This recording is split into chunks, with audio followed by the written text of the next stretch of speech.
啲人一聽到新民主黨咧，佢就會將新民主黨同工會聯埋一齊。咁點解會有呢種聯想嘅出現咧？其實好難嘅喎，因為你要我問答呢個人哋嘅思想咁，但係我想呢度解釋或者澄清點解有呢個誤解啦咁咧，我真係想話俾你聽咧，新民主黨咧我覺得咧係有承諾同埋我相信佢哋係為人民貢獻嘅，因為始終好似你頭先講咧，有好多人就諗住新民主黨咧就梗係唔會幫啲大 boss 㗎啦，因為佢哋係會幫打工仔嘅。咁有啲誤解咧，就係點解新民主黨係會關於工會嘅咧？我咧就喺呢度澄清咧，工會咧係唔係一個係一個好嘅組織嚟嘅。如果冇工會咧，資方咧就可以任決定佢哋點樣俾勞工嘅某一啲嘅譬如薪水或者福利。如果冇工會嚟代表打工仔咧，咁有好多時，如果嗰個 boss 咧或者嗰個資方咧或者嗰個經理咧係壞嘅、懶嘅，咁就或者衰嘅，直情做性騷擾都好嘅。如果你係識得法律、安省法律嘅話咧，或者勞工條例嘅話咧，你自己華人係可以去投訴嘅話咧，或者報警嘅話咧，你有好多時咧就係會俾資方蝦啦。咁有好多時工會咧就係因為咁樣咧，就喺19世紀開始咧，就喺加拿大咧就係咁樣出現。就係因為要代表打工仔嘅。咁譬如1980年代咧，係加拿大郵局即係 Canada Post 喺嗰陣時嘅勞資雙方，佢哋係談判佢哋繼續佢哋嘅公約嗰陣時咧 ，Canada Post 嘅 Postal Workers 咧就係第一個工會咧，就喺度想談判話要增加產假。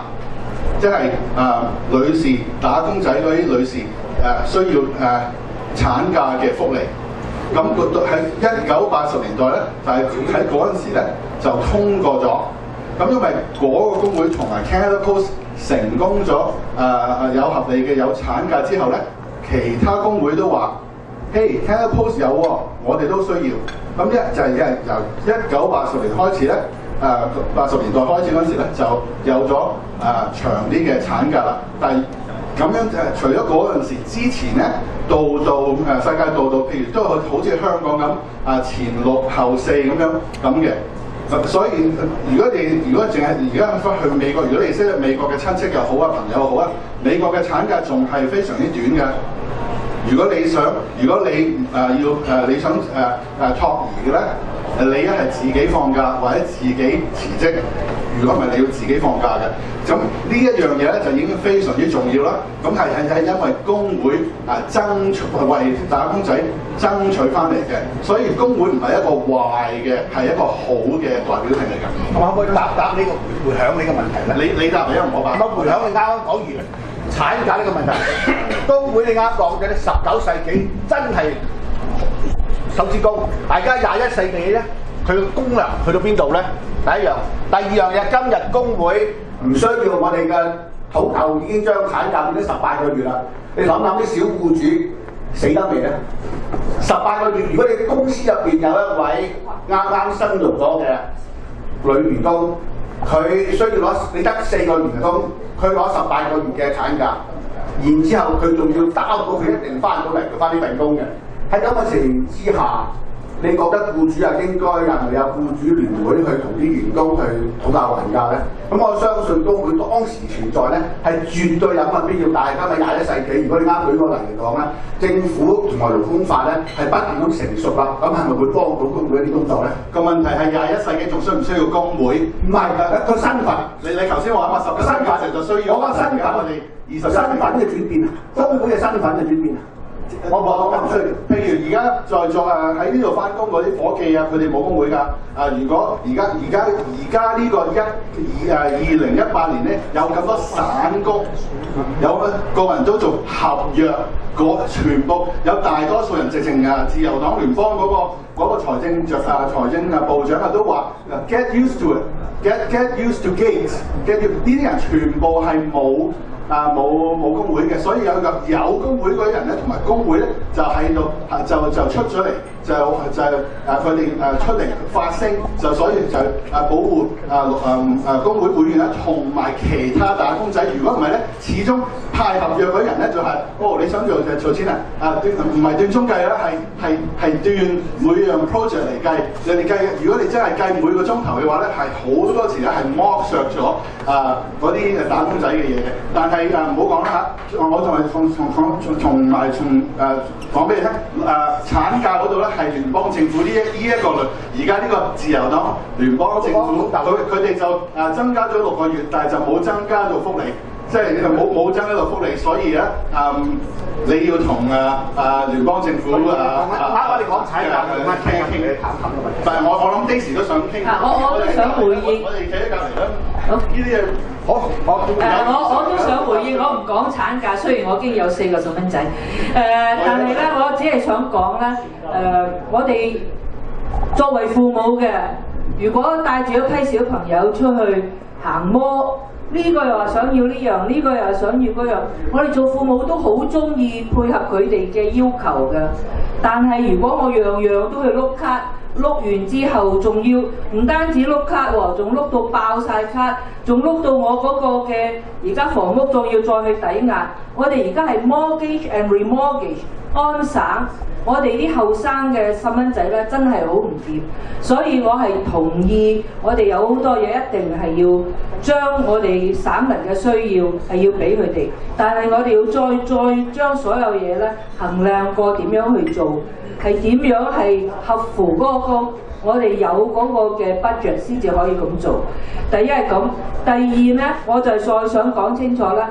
阿科真係為嗰啲小生意嘅人，亦都好緊張係為啲小市民嘅。如果大家係要扭曲，話唔係咁樣嘅，要講第二樣嘢咧，咁我哋冇得出聲啦。但係事實上係真係咁樣行嘅。咁第三我要再答一答咧，唔係啊，德科係冇嗰個嘅計劃。其實我哋一早啊，經已出咗一個叫 People's Plan 嘅計劃，雖然嗰陣時係 Patrick Brown 所講嘅，但係我哋好大部分都照樣係會實施。但係有啲嘢點解我哋係 hold 翻住唔敢講咧？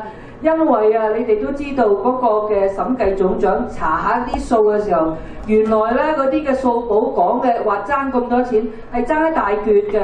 如果我應承咗你一啲嘢，然後到最後揭開真係個帳簿，發覺原來係冇好多嘅時候，我應承咗你就係我去失約啦。所以而家係有好多嘢唔係冇計劃，而係唔肯去特別去承認一樣去。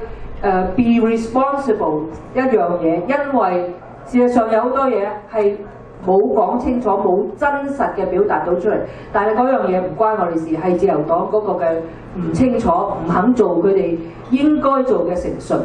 一個補充，如果工會如果勞資雙方兩方唔同意嘅話咧，始終都唔會有唔會有有一個成功嘅繼續嘅合約嘅。因為我覺得所以工會唔係話工會想點就點嘅，始終有勞資雙方。我頭先話點解需要勞方咧，就係因為如果冇勞方咧，資方咧就想點就點，所以需要有一個勞方嚟平衡翻有勞資雙方。好啦，我想睇啦。首先問一問 ，Ken 你做老闆未啊？你出過糧未啊？我係打工仔嚟嘅。你做老闆咯？你即係永遠都企喺台嘅，唔使自資嘅，唔使自資供嘅，唔使自資供。咁我即係講，你啱講嘅呢間酒樓嘅同事，呢個酒樓係我個客嚟㗎。我老闆同我講聲，呢個酒樓同我講聲，佢話。我幾辛苦都留唔到啲同事做嘢，每一次嘅加人工幾多，佢啲夾頭啊！因為而家係好難請人。我琴日都有個客戶同我講，單嗰報紙3個星期唔使人工，幾多嚟都俾，都冇人做嘅。嗱，呢個係一個我聽到好抱歉，我都好同情。係啦，咁所以另外一樣嘢講翻保守黨啊，你講緊你話因為唔知道個錢數係幾多，所以唔夠膽承諾將來係幾多錢。其實我係會計師嘅，我覺得呢個唔係一個理由嚟嘅。原因就係話保守黨可以由零開始。如果以來係條數係一個負數，我就將個負數交落我個政黨；以來條數係正數，我就交落去，就唔會因為人哋呢條數轉接交俾你攞嚟做一個藉口，就我冇預算，冇意思。其實唔係藉口嚟嘅，係事實。咁啊，或者到時咧需要你好多嘅意見係參與喺當中。不過唔係所有嘢都冇計劃嘅，係喺一啲嘅地方睇得到，清清楚楚知道喺邊啲地方係真係慳到嗰啲咧，我哋有推出嚟㗎。咁啊，再答翻你，回應翻你頭先講話嗰啲嘅酒樓茶室啦，真係我都睇到佢哋好慘。我啱啱先嗰幾日咧，就同我嗰班嘅義工一齊啊，我哋走去16街同埋央，想請佢哋一齊去食餐晏晝。咦！我平時去開有佢哋根本上開咗10幾年，唔係華人嘅餐館，佢哋經已係做咗好多年㗎啦。啊！忽然間都冇晒喎，淨係得一間就係 McDonald's 咋。咁你話幾慘咧？真係其實好多嘅生意咧，真係要收縮咯。其實有好多人係冇咗工做添㗎。我好尊重阿偉太同埋阿 Ben 係華商會嘅成員，咁我咧就好我就頭先聽得到阿 Ben 話，譬如有唔同嘅酒樓咧，佢哋係需要員工嘅，佢哋有空缺係需要員工嘅，咁我都就聽到咁咧，就即係話我哋喺約克區或者士嘉堡嘅經濟仲係好繁榮，係有商業係需要請人嘅，咁即係可以如果請到人嘅話咧，就可以減少失業率啦。咁如果聽到咁都係好都幾好嘅。咁我只係講。